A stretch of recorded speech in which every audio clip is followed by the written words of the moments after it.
अगर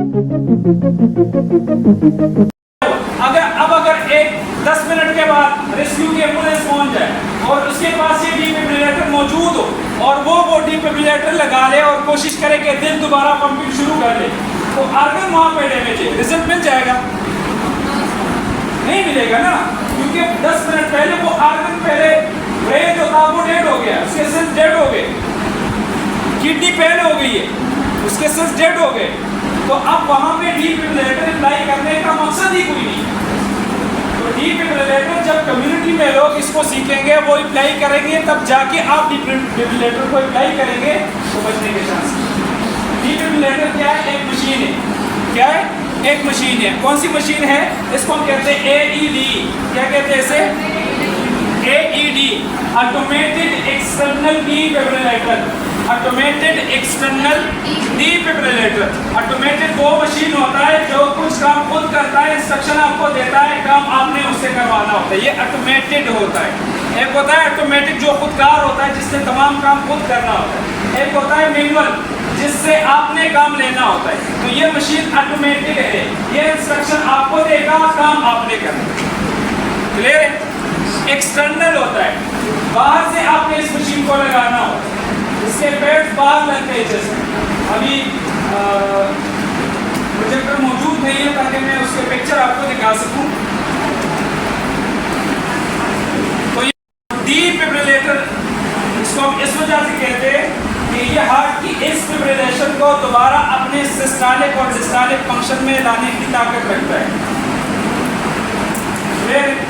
अब किस तरह इसको लाता है? हार्ट को जो करंट या हार्ट की जो फंक्शन हो रही थी वो किस वजह से हो रही होगी? मेडिकली आपने पढ़ा होगा, SA नोड और AB नोड को आपने पढ़ा है? Yes sir.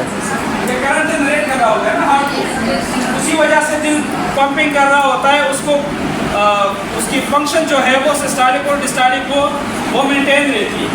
असल में उसकी वो जो SA नोड और AB नोड जो है, जो करंट उसे मिल रहा था वो अब नहीं मिल रहा। जो करंट उसे मिल रहा था अभी वो करंट उसे नहीं मिल रहा। तो अगर आपकी मोबाइल की बैटरी डेड हो जाए तो आपने उसको क्या करना है? हाई करंट देके उसके तब जाके उस बैटरी ने चार्ज लेना होता है ना।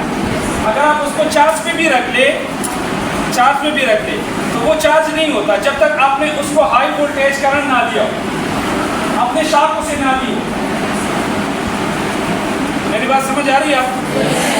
असल में देखिए, ये जो DRSCA B, ये बाहर कम्युनिटी के लिए, ये डिफिब्रिलेटर आपके लिए, आप प्रोफेशनल बंदे, आपने डिफिब्रिलेटर को लाजमी अप्लाई करना है। आपने डिफिब्रिलेटर को लाजमी अप्लाई करना है। हॉस्पिटल में आपने डिफिब्रिलेटर को मस्ट अप्लाई करना होता है।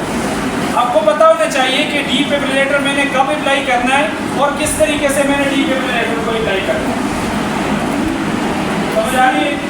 ये एम्बुलेंस बुलवाने का मकसद भी ये होता है कि वहाँ पे डिफिब्रिलेटर पहुँचे, वहाँ पे डिफिब्रिलेटर पहुँचे। ये कंप्रेशन तो मैं भी कर रहा था, ये कंप्रेशन वो भी करेगा, मेरे और उसके कंप्रेशन में क्या फर्क है? असल मकसद हमारा डिफिब्रिलेटर वहाँ पे लेके आना है। तो आपके लिए डिफिब्रिलेटर को सीखना और डिफिब्रिलेटर पे प्रैक्टिकल ना, ये लाजमी है। तब जाके आप किसी इंसान की ज़िंदगी को इन हॉस्पिटल बचा सकते हैं। समझ आ रही है?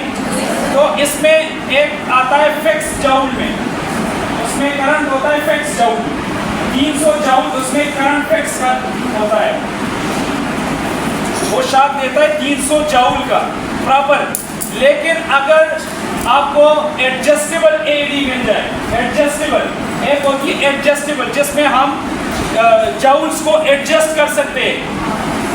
उसमें हम जाउल को एज के हिसाब से या पेशेंट के हिसाब से, वो तो नहीं हुए ना, अगर उम्र हो 1 साल की उम्र हो किसी भी पेशेंट की, आपने उस पे 25 जाउल 25 जाउल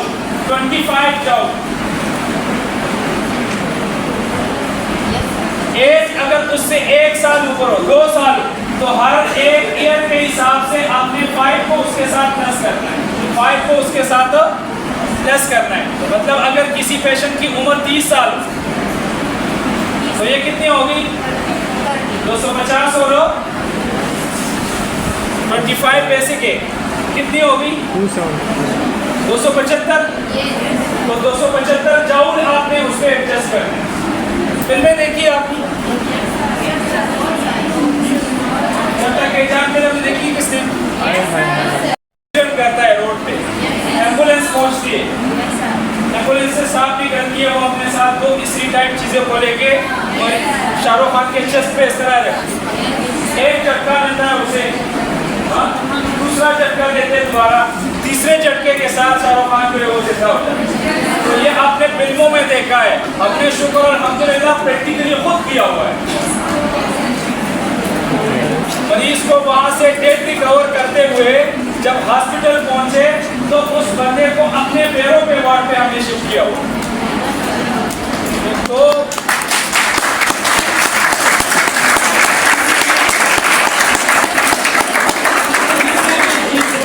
इसको देखने के लिए ज़हन में ये आइडिया रखिए कि ये मुझे क्या लेसन दे रहे हैं।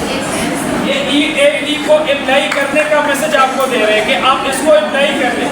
यहाँ पे नहीं होता, बाहर ममालिक में अगर आपको किसी बंदे का जाना हो तो वहाँ पे पार्कों पे AED लगी होती है, स्टॉल्स में, शॉप्स में AED लगी हुई होती है, वो लोग खुद कम्युनिटी में अप्लाई करते हैं। हमारे यहाँ हॉस्पिटल में मौजूद नहीं है। कैजुअल्टी चले जाए वहाँ पे आपको AED नहीं मिलेगी, नहीं होती वहाँ, तब जाके हमें जो रिजल्ट है वो नहीं मिलता। अब कोई बता सकता है जस्ट 5 मिनट, ये जो मैं हम CPR की टेक्निक अप्लाई कर रहे हैं, इससे हमें रिजल्ट नहीं मिल रहा कम्युनिटी लेवल पे भी और हॉस्पिटल में भी। इसकी वजह क्या है, रीजन क्या है, एक एक करके बताएं। इसके बाद प्रैक्टिकली करेंगे, जितने भी स्टूडेंट से आप प्रैक्टिकली मास्टर करेंगे।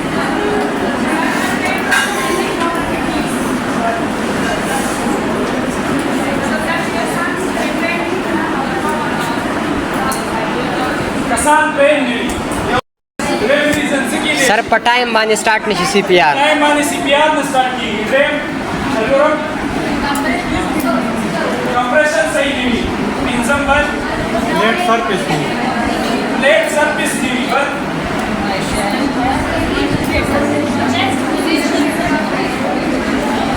खबर ना सारे आप सारे किलो मने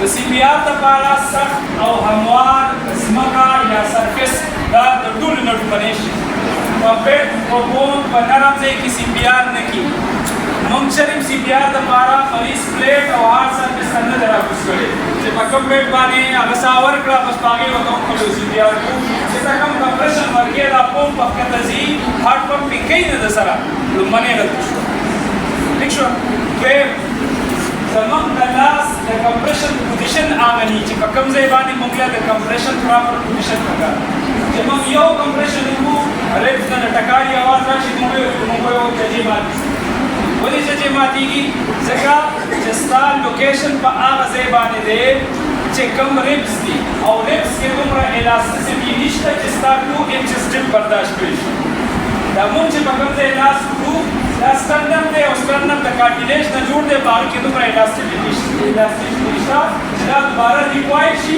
और दा कंप्रेशन आगा बर्दाश्त लोकेशन मस्ती तेरे चिकला मुंग मरीज न ब्रीथ वर्गो मरीज पे सा वर्गो न मुंग शरीम हेड टेंशन लेफ्ट टेक्निक्स से देता है चेता मुंग न देता है चिकला ता हेड टेंशन लेफ्ट टेक्निक्स न दी अप्लाई करी मुंग चिता head tension left techniques asthma apply उसा न चिकला पूरे ता हेड टेंशन लेफ्ट टेक्निक्स नहीं अप्लाई करी तो जो सुमर ब्रीथ वर्गे दा बस स्टमक तजी वली स्टमक तजी चिकला हेड टेंशन लेफ्ट टेक्निक्स बटे बॉडी अप्लाई नी नतर आग टाइम पूरी एपिग्लैटिक्स बंद है जे एपिग्लैटिक्स बंद है तो सुमर ब्रीथ वर्गे दा बस स्टमक नो नुकसान है उनका फायदा ही निश्चित नुकसान शाव फायदे निश्चित न हेड टेंशन लेफ्ट टेक्निक्स न अप्लाई कूल का ब्लड डियर सर्कुलेट की बाइक ऑक्सीजन न शामिल है हम का रिजल्ट न मिलाएगी नमो का मकसद है ऑक्सीजन बस आगे न मिलाएगी सलोरम चेकल तासु ब्रीथ वर्क है और द ब्रीथ को दौरान के तास तो मरीज दा पूछ अपने ने बंद न कर तो सुमर ब्रीथ तो माउथ पाने वर्के दा नोज पाने वापस हेस फायदा न रहा लंग्स आगा ऑक्सीजन आगा वायरस